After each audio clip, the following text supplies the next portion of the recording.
walang gamot ang kamatayan, may lunas ang karamdaman. Ray Herbal Food Supplement. Dito ka tatagal.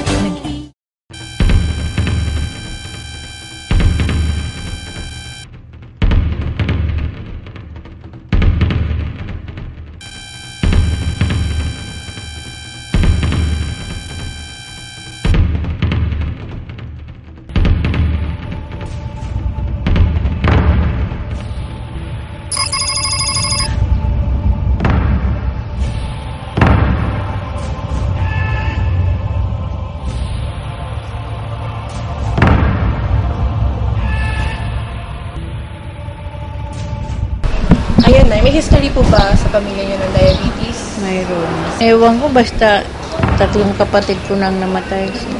May diabetes. Kailan niyo po nalaman na may diabetes po? Nung 2006. Na-hospital ako nung 2006 sa East Avenue. Nanghina ako, hindi na ako makatayo. Susuka ako. Yun na nga, may diabetes, mataas yung sugar ko. Ihi ako ng ihi, nauuhaw. 2007 na ako nagkasugat. Ayan, sinugod akong ospital nila. 1 week lang ako noon. Yung pangalawa, nag-16 days na ako dahil may sugat na yung pa ako. 2009 ng November, na ospital naman ako. Dahil sa sa nagkasugat, mataas din ang findings nila ng diabetes ko, 500 daw. Yung sugat ko dito sa daliri dyan. Umikli na nga yung daliri ko dito. Umikli na siya nung gumaling Diyan. Ano po klaseng pagsusugat Namaga dito. May sugat, talaga siya, may sugat. Bumalik po pa kayo sa doktor? Sa diabetic center dito sa East Avenue. Sige lang check up, tapos kukunan ako ng sugar. Nag-insulin na nga ako, At nung bumaba na, nag-metformin na lang ako. Pero ito ngayon, nagkasugat na naman ako. Sa ilalim kasi kaya matagal. Noong November, na-hospital ako sa FAO. Hinihingian kami ng 26,000 na operahan daw.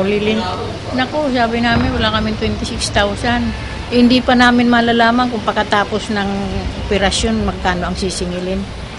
Hindi ako pumayag. Sabi kung anong findings daw. Dadalhin daw ako sa heart center para malaman kung buhay pa yung ugat. Dahil kung patay na raw, puputulin na. Sabi ko, hindi ako magpapaputol. Basta wala kaming 26,000. Down lang yun. Tapos, kung magkano pa ang sisingilin pagkatapos, sabi ko, wala kaming pang. Nagagalit yung doktor. Wala ka kami pang down na 26,000 sige. Kung kako, wala kaming pang down, gawin nyo.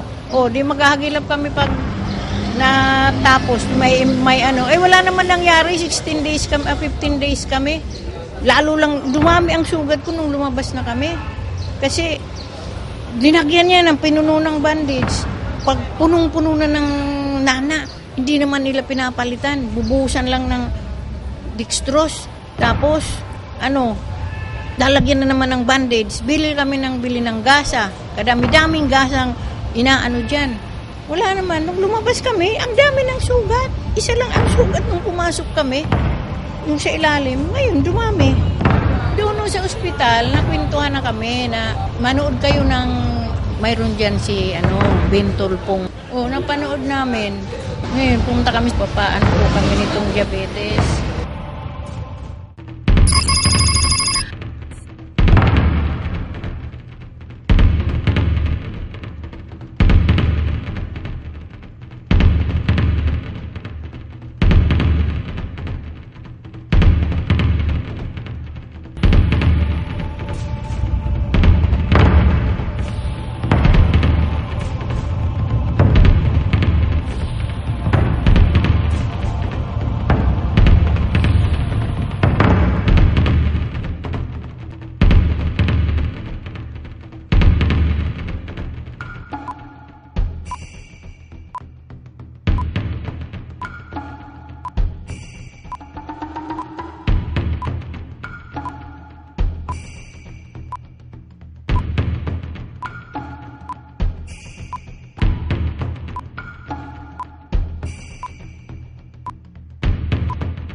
malaki na yung improvement, natuyo na yung ibang sugat, yung mga sugat dyan na ano na, gumaling na yung sa daliri.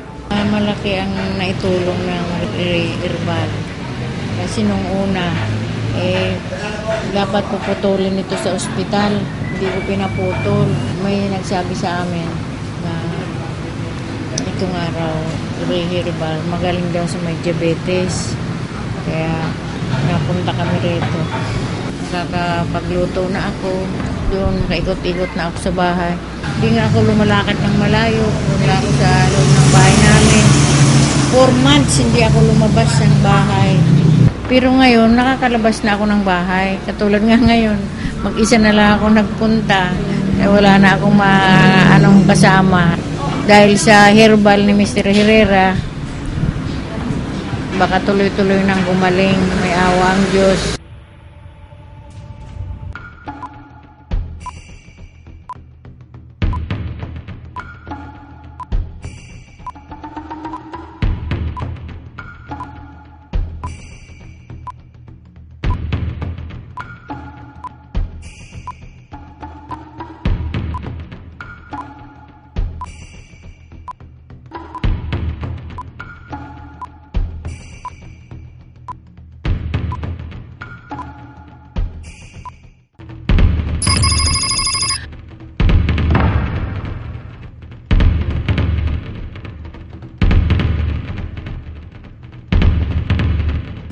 Nung una akong uminom ng herbal, puno pa ng sugat ang paa ko. Maraming sugat, pati sa mga ganyan, mayroon. Nung after 1 month, natuyo na yung mga sugat ko dyan. Dito. Pagdating mo ng 90 days, tuyo na rin yung pinakamalaki. Kaya lang hindi pa siya didikit na masyado. Pero awa ng Diyos, tuyo na rin siya. Dati hindi nga ako nakakagalaw. Ngayon nakakapaglaban na ako, nakakapagluto na ako, nakakapagawalis na ako. Malaking tulong sa akin yung herbal kasi ang laki ng development nung nangyari sa akin. Yung herbal na yun, napaka-effective, kaya nga marami na akong napagsabihan noon na gusto nga magpapasama sa akin doon sa opisina ni Herrera. Maraming salamat ho dahil ako'y natulungan ng opisina ng Bitag. Dahil kung hindi ho doon sa mga gamot na binigay nila sa akin, hindi pa ho siguro ako magaling hanggang ngayon. Kaya kahit abang buhay akong magpasalamat ho kay Mr. Bintol po. Maraming salamat ho sa kanila. Malaking tulong ho yung herbal na yun.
Walang gamot ang kamatayan, may lunas ang karamdaman. Ray Herbal Food Supplement, dito ka tatagal.